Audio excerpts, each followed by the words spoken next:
Welcome to the Ohio Adult Allies podcast, where we are developing, inspiring, and empowering youth leaders.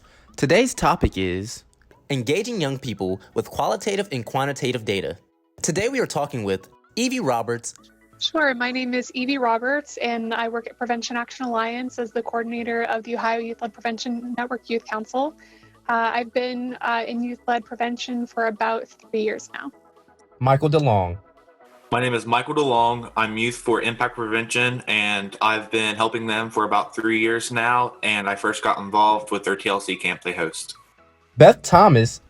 Hi, I'm Beth Thomas, and I have the pleasure of serving as an adult ally for YAC, which stands for Youth Advisory Council in Northwest Ohio.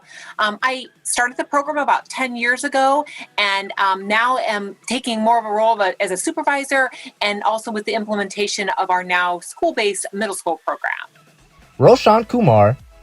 Hi, I'm Roshan Kumar. I'm a council member on the aforementioned OALPN that Evie leads, and I'm just finished my 5th year of youth-led, but not necessarily drug-related prevention.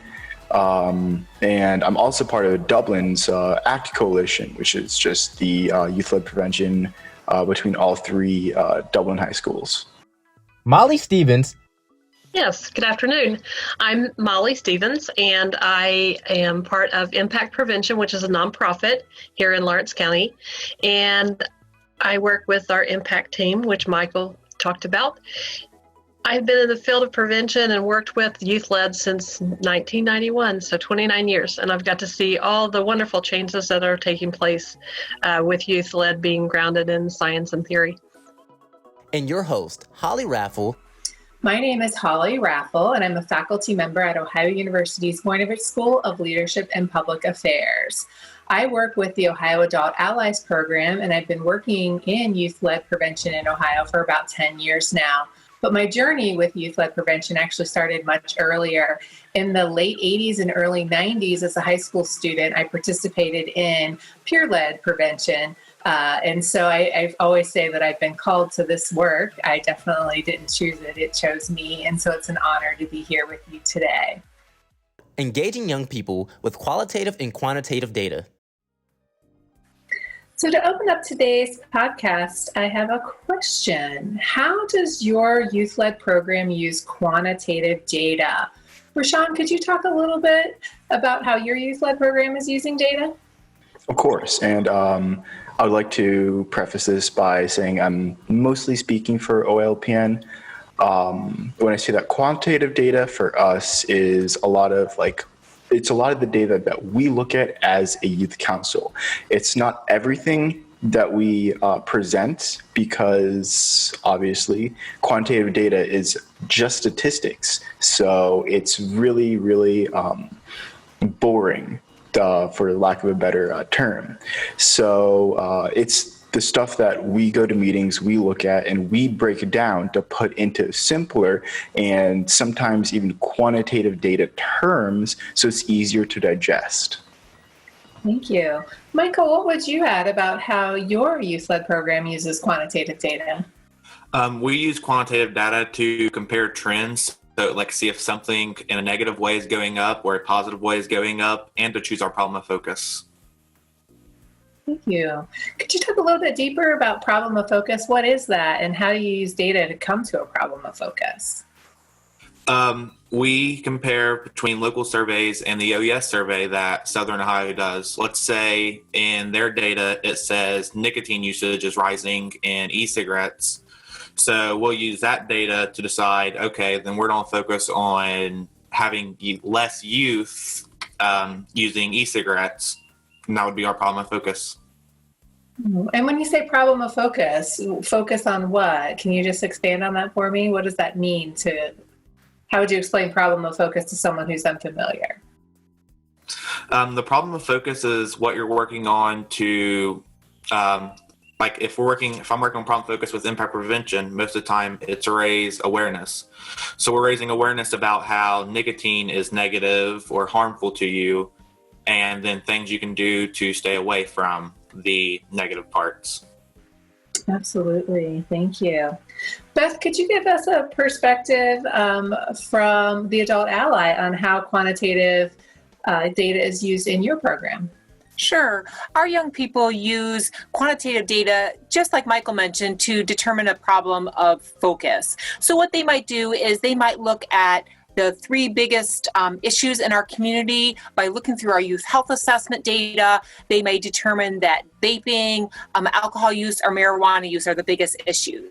And then through further analysis of that data, we talk about the breadth and the depth of data, like how big is the issue, what ability do we have as a youth organization to impact that issue, and through that analysis of that data, they would determine that this particular issue would be something they'd like to move forward to develop strategies and activities to address that, ultimately to decrease that negative behavior, or on the other hand, increase a positive behavior. Absolutely. Thank you. So where does the data come from? Molly, how do you access that data in your community that Michael was referring to? Well, our community relies on the Ohio Healthy Youth Environment Survey, OES, which is a free survey that's all online that the schools can sign up to do. And it has a nice portal that you can go into, and as a just community member, you can go into and just look into, whatever topic, be it be smoking, vaping, marijuana use, or each of the building district leaders also get information straight from the Laura Bellstone, who's over that particular department that does that. So you can work with your community school one-on-one to better focus on what their need is and do a strategy that hones right in on whatever the trend is of their school, maybe be it vaping or mental health issues. So that way we can tailor and just not be shooting bullets and not know what our target is. We actually have a good grip of what's going on, a good snapshot of what's happening with the young people in that district. Oh, thank you. Beth, how are folks up in Northwest Ohio accessing quantitative data? In our community, we have a locally funded youth health assessment that's completed every 2 years. We've been collecting trend data for over 20 years. So that is why we choose to participate in our local assessment as opposed to a statewide assessment. So what we do is we ask our young people, we develop questions along with community stakeholders, and there's about 100 questions. They change slightly from year to year, but they range from how often young people might brush their teeth to things like substance use, mental health struggles, and we go into our schools and survey 6th through 12th graders in each of our 7 community districts, and then that data is gathered and analyzed by an organization, and then we present it in a public health release so we can share with community stakeholders as well as general community members, and then each individual organization will take the data that's most relevant to them and then work, as we mentioned earlier, in determining what the priority should be for that particular organization or community, as well as choosing a problem of focus. Great, thank you.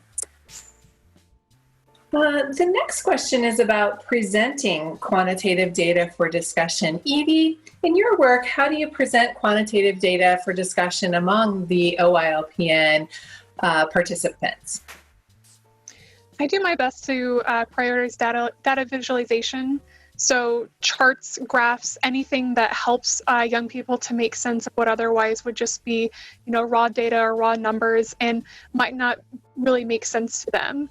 I also try to utilize social math. So it's not saying, 3 million young people use this kind of substance, but it might be 1 in 25 or 25% to just really help illustrate what the issue is about. From there, I ask a lot of questions to try to provoke discussion and conversation among the young people and just help to develop criteria for what kind of data matters to them and why. So how big is the issue? What is the impact? How has that issue changed over the past couple of years by comparing it to previous years of data? And what do we want to do about it? And what can we do about it once we understand more about this problem? Absolutely. Thank you. Michael, how do you like to have data presented to you as a young person? I think the best way to have it presented to us is by charts and graphs, and not just give us raw data numbers, because that's the biggest error I see when they present data to the youth is they just give you raw numbers. And most kids my age at the time really don't understand what the raw numbers mean until it's been simplified. Yeah. Rashawn, what input would you have about being able to consume the quantitative data? You alluded to it in the beginning. I just thought maybe you could follow up. Yeah, so in my opinion, it really does matter on who you're presenting to. For example, going back to Michael, it is imperative that if you're talking to a large group of students, then having your data not be just numbers, or having what you present not just be just numbers, because it really does overwhelm youth. And after a while, they just zone out. However, if you are presenting to youth that are, say, in a council or that sort of thing, in my opinion, they deserve to know just raw statistics so they can get a baseline. And if they're being asked a question by, say, to other students, by adults, they know what they're talking about and they have the statistics to back it up. So when presenting, yes, do break it down, do use stuff like social statistics and make it easily digestible. However, having raw data isn't bad. It's just on who you're presenting to. Absolutely. Thank you. Beth, I see you nodding your head, so I want to give you an opportunity to jump in here. Much like Evie mentioned, we like to do some sort of activity-based interactive-based activity to present the data. We might have data charts on the walls, and the young people may go around in a gallery walk format and respond to that data, whether this feels relevant to them, whether they have pushback on the data, and that just helps engage them in the process, and then we can start giving them more information. Like Michael mentioned, it depends on the audience. Some people may want more of that information, and other people just want the broader picture. So I think it's really important that you tailor that information to your audience. Absolutely. Evie, what would you like to add? Yeah, I'd like to piggyback off of what Rashawn mentioned because I have, to what Beth said, experienced a little bit of pushback sometimes whenever I share data with young people because they don't understand sometimes how it's collected or how it's expected to be utilized. And so survey data specifically sometimes arouses their suspicion. They might say, how can we trust this data? Why would anybody report accurately the kind of substances that they're using?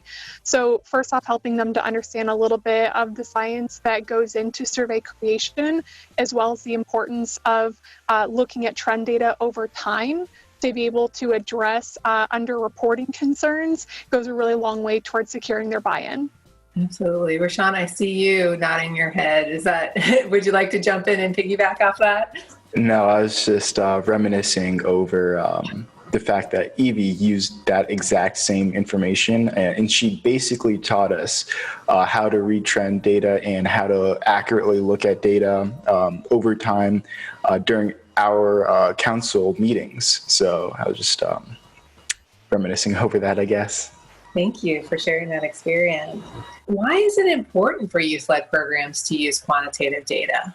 So a lot of what OALPN does is talking to adults and talking to important people like senators, representatives. It's important to, when you're talking to these high-profile individuals, that you at least look like you know what you're talking about. And having numbers to back up your claims is the best way to make yourself look like you know what you're talking about. And having those numbers be accurate and up to date is how to convince important people to go like, yeah, I agree with this kid. He knows what he's talking about.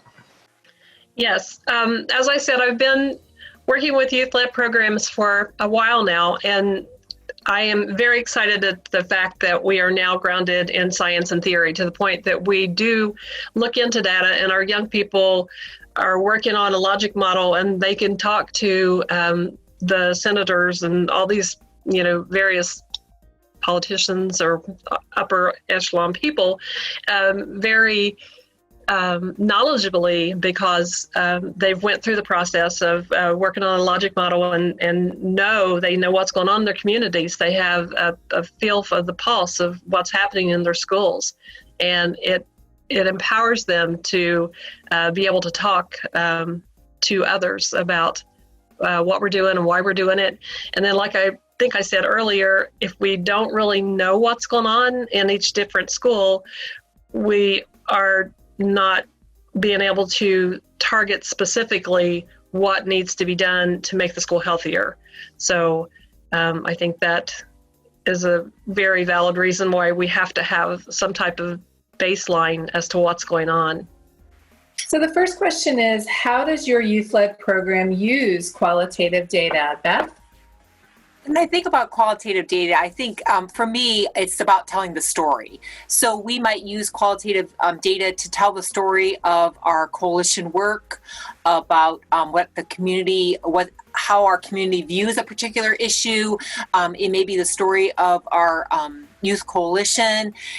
We also use it in conjunction with qualitative data to determine a problem of focus. We want to have a good balance between both qualitative and quantitative data, and we may also use it to monitor our progress. So as we're moving along, we may be touching base with stakeholders, doing some interviews, finding out, are they seeing a decrease in the problem? We might talk to local law enforcement and not only gather that quantitative data about number of responses to large parties in our community, but also just talk to our community members, to community stakeholders, and find out what their impression is or their perception of how things are changing as we're moving and implementing our strategies in the community. Thank you. Michael, what are your thoughts on how your youth-led program uses qualitative data?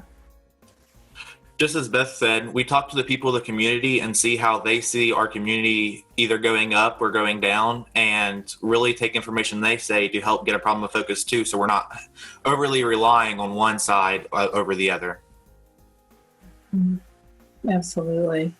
So I'd like to shift our conversation now to collecting qualitative data. So what I heard is we need to listen, we need to go out in the community. How does your youth-led program collect qualitative data, Rashawn? So we actually did a huge project over this last year in OLPN where we got council members to go out into their schools especially to interview and conduct focus groups in which students from inside their schools would be able to anonymously share their experiences with vaping and nicotine abuse. So having that community outreach and having, in my opinion, having youth being able to speak to other youth over different issues is, I think, one of the best ways to obtain qualitative data. Thank you. Evie, could you talk a little bit about how that project was structured from the Adult Ally end? Yeah, so at the very beginning of the year, I first had to work to help the young people understand what qualitative and quantitative data were, what our access was to those kinds of data points around vaping specifically, since that's what young people wanted to focus on that year, and then to figure out what we could do with the data available. So at that point, there wasn't any statewide data available on vaping, and even the national data just wasn't very textured and didn't share a lot of information about why young people in Ohio might be having problems with vaping. So we had a really big discussion about what kinds of activities we could do to try to address vaping without really understanding the underlying causes of it. And particularly from the perspective of investment of time and investment of public tax dollars, the youth council members decided that they wanted to conduct original data so that whenever they move forward with an evidence-based practice to address the issue, they could be confident that it would be based off of an issue that had a wide-ranging impact on Ohio youth. So I looked at, how do you plan a focus group, and I chunked everything up into different steps. And then every month we just worked at it a little bit. So there was a 2-step process in which I would educate the young people about, here's how you do these things for a traditional focus group, and then would turn it over to them to be able to recreate that piece as a youth-led focus group focused on vaping in Ohio. So, for example, they came up with all of the questions for the script. And then those were reviewed by myself and other adults that I work with, including Dr. Jessica LaCour at Ohio University, just to make sure that those kinds of things were still in alignment with a traditional focus group. And then from there, we also worked on things like recruitment and organization and logistics. And I went with youth to be able to just act as their facilitator and their support, and watch them get to ask these questions to young people and to be able to collect that data so that we just had a better understanding of what vaping looked like all across the state. Thank you. I appreciate that. So we talked a lot about interviews as qualitative data. What other methods of qualitative data collection are youth-led programs using? I oftentimes like to use open-ended responses in surveys. We oftentimes think of surveys as exclusively quantitative data instruments, but asking young people questions to help us understand more about why or how is absolutely a qualitative approach, and it's just about the tool that people are using. Yes, oftentimes at the beginning of our meetings, we'll have different questions posted on the walls and have like a thermometer alongside and have them to gauge where they think our community is or their community is with little stickies, so that we can get an idea of different questions, or different answers to things that we need to know to move forward to make appropriate selection and strategy. Mm-hmm. So visual representation as well. Interviews and open-ended questions and visual representation. Beth, what are we missing? Anything from your end? Nothing that we've personally engaged in, but I've seen a lot of neat work around photo voice, which is a process in which young people will go into their community, particularly when you're looking at local conditions, and literally take photographs of what that looks like in their community. So maybe for an issue like vaping, they may go to the local parks, if that's where a lot of vaping is occurring, and taking pictures of jewel pads on the ground, or looking in restrooms in the schools, if that's where vaping may be taking a place in their community, and literally taking pictures of those pods in the trash cans or in the toilets. And it just gives a very visual look at what's happening in our community and tells a little bit of that story, particularly around local conditions. Thank you. Rashawn or Michael, any other qualitative data methods that we're missing from your experiences? Yeah, so this one's really closely tied into surveys, but what I've seen a lot of people do is they can use social media to further let their voice be reached by people even all across the United States, all across the country. And they can ask the same questions as in a survey, take the same data, but just on a way bigger scale. How does your youth-led program analyze qualitative data?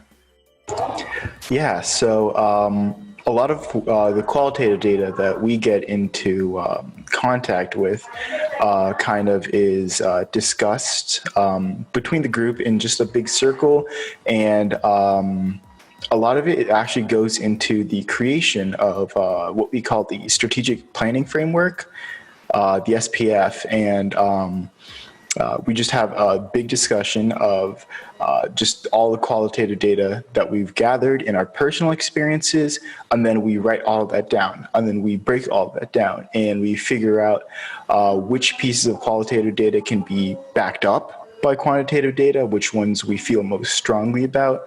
And from there, we continue to break it down to figure out one topic that can encompass most of what we try to bring up. Evie, could you speak a little bit to what your role was as the adult ally during the qualitative data process that you discussed previously? Yeah, I'll admit that a lot of the wrap up for our focus groups was conducted by me, because we ended up finishing up the focus groups right as we were preparing for the We Are the Majority of Rally last spring. So I ended up doing most of the analysis by myself, but then I worked with the young people on the presentation, both to share it out at conferences, but especially whenever it came to our annual retreat, where Rashawn and another youth council member presented all of that data to their peers so that they could use it and try to figure out what they wanted the focus to be for this past school year and how they were going to use that data to be able to address vaping. So in addition to teaching all of the new youth council members about things like strategic planning and data and identifying a problem of focus, a problem of practice, we also had to bring them up to speed so that they were able to participate in a choice of which intervening variable we wanted to focus on for that next year.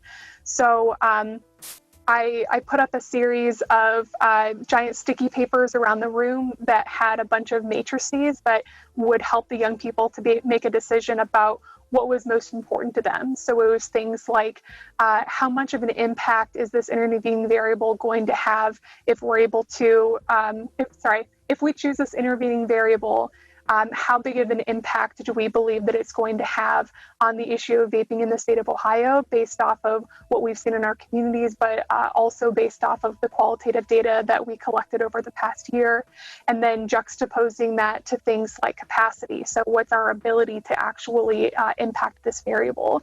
And so from there, they were able to narrow down from a series of intervening variables, just one, that if they impacted young people's perception of risk and harm about what would happen if they use vapor products, they would be less likely to engage in vaping practices.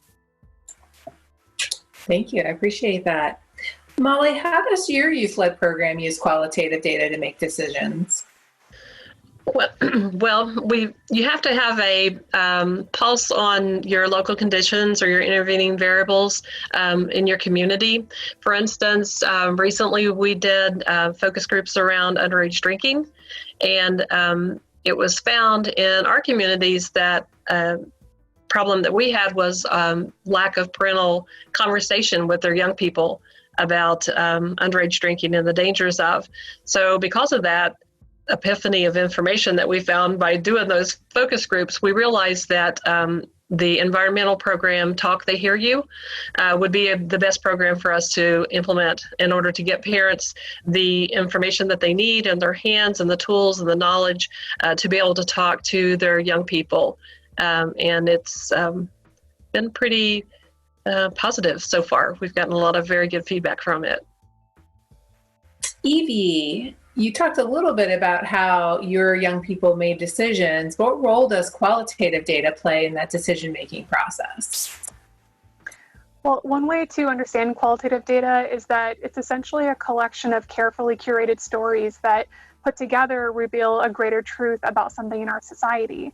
And that's really important because as a people, not just young people, we tend to prioritize stories sometimes whenever we make decisions about the world around us, whether that be how we should act or what we believe or what we value. And so being able to contrast or support young people's stories with a plethora of stories on our own that is presented through qualitative data can be a really important way to be able to both recognize and validate their own experiences while encouraging them to think about other people's experiences as a reason to make a choice. Thank you. Beth, I saw some head nodding from your way. How does your youth-led program use qualitative data to make decisions? I think in general, again, it's looking at that balance between quantitative data and qualitative data, like many of us have mentioned. It's using that balance to make sure we have both of that information moving forward. I also think qualitative data often draws people's attention, those stories, whether it's helping us get engagement from our young people or engagement from our community as we're moving forward. Telling that story, I think, is so very, very important. And that's a great segue to my next question is, why is it important for youth-led programs to use qualitative data? So qualitative data on its own is very boring, but powerful. But to kind of counteract that whole boring aspect of it, we need stories.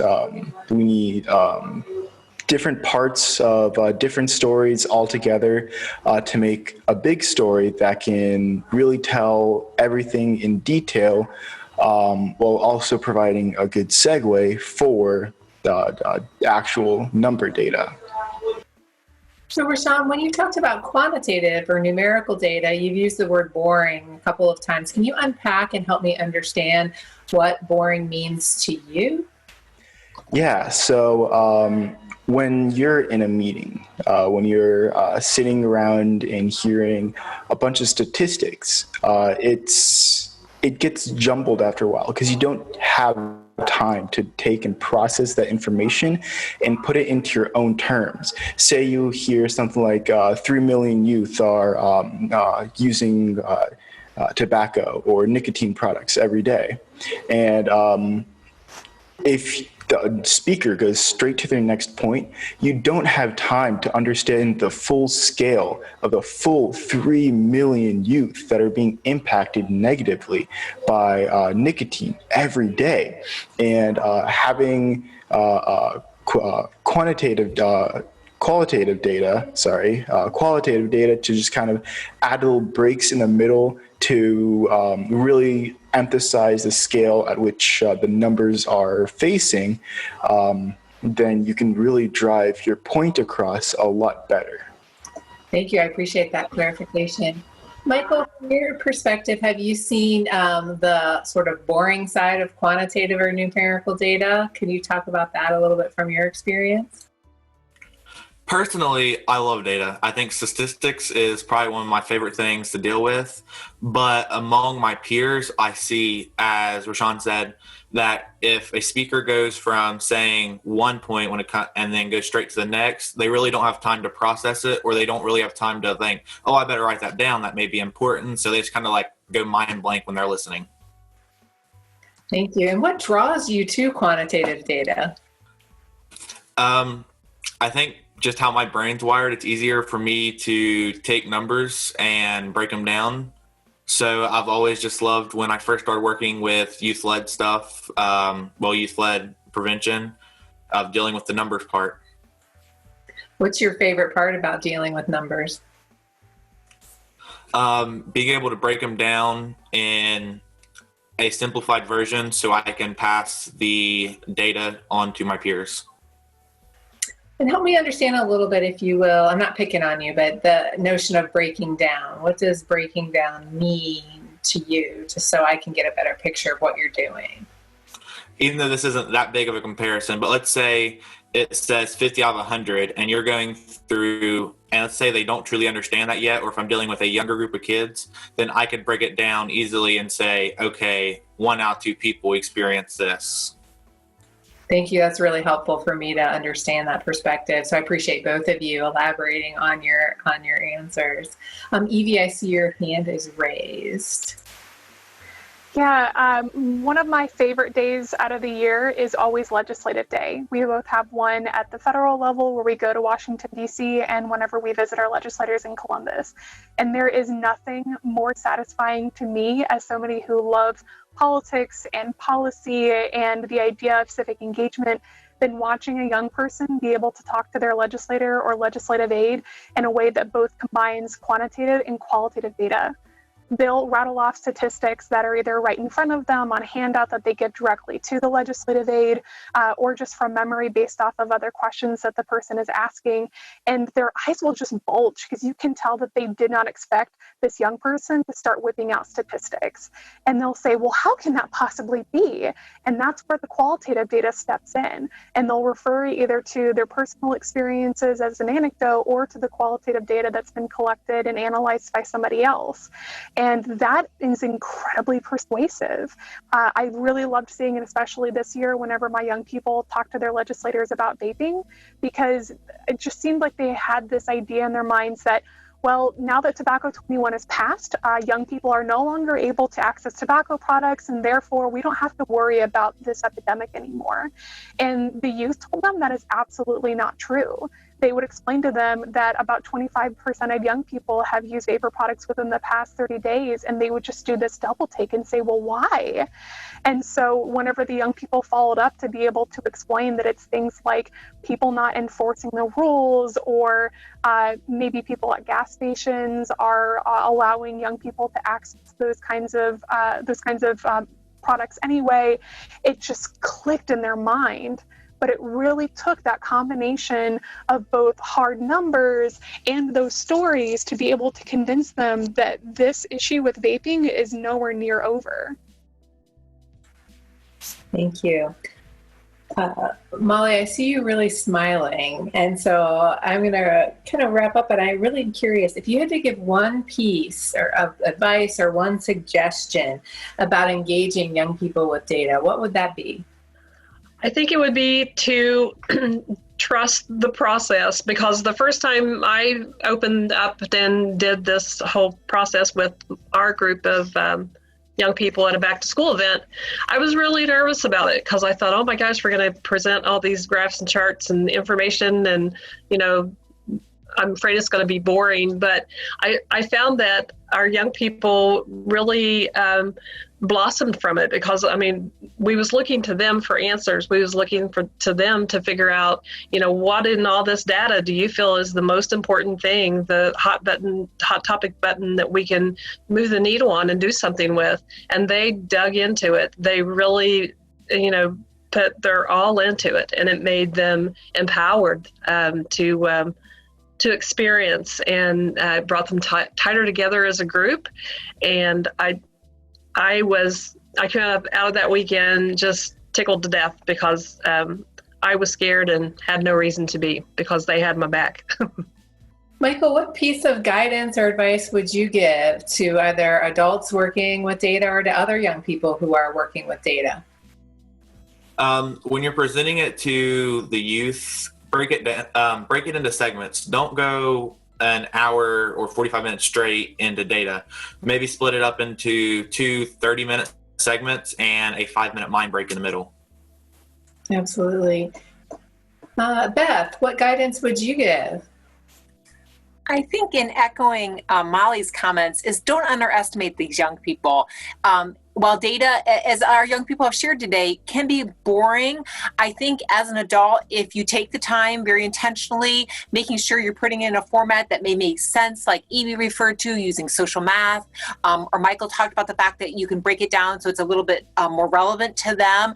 I think when you make that effort and you give them opportunity to provide feedback, sometimes we as adults fall into this idea of telling kids how things are as opposed to asking them how they feel. So when you give them that opportunity to provide feedback, to push back on that data, I think you'll be pleasantly surprised at what they give you. Thank you. Rashawn, what nugget or kernel would you give to youth-led prevention groups, either adults or young people, about working with data? So Beth touched on this just a little bit. Discussion, in my opinion, is huge. Youth will have questions about your data, whether it is where you got it from, or whether if you can explain more on why. Say, going back to that 3 million youth use, what allowed them to use, what kind of products do they use, that sort of things. Teens and youth will have questions. So allowing your youth to be able to, after almost every data point, to just follow up with some questions and have a little bit of a discussion will make it a lot more palatable and make it a lot more easy for the group as a whole to digest whatever you're putting out. Thank you. Evie, what would be your kernel about using data with young people? Young people are oftentimes influenced by the attitudes of the adults around them. So if you're excited about data, then they might be more excited about data. If you're scared of data, young people will also probably be scared of data.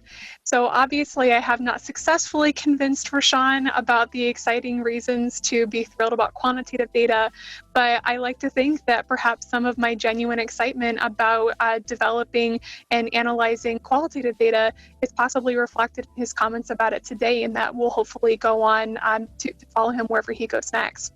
Thank you all. I do have one final question, and just kind of open up a space. What questions did you want me to ask, and what questions did you want to answer about data that I didn't? Or do you have a question for another panelist that you're just curious about today?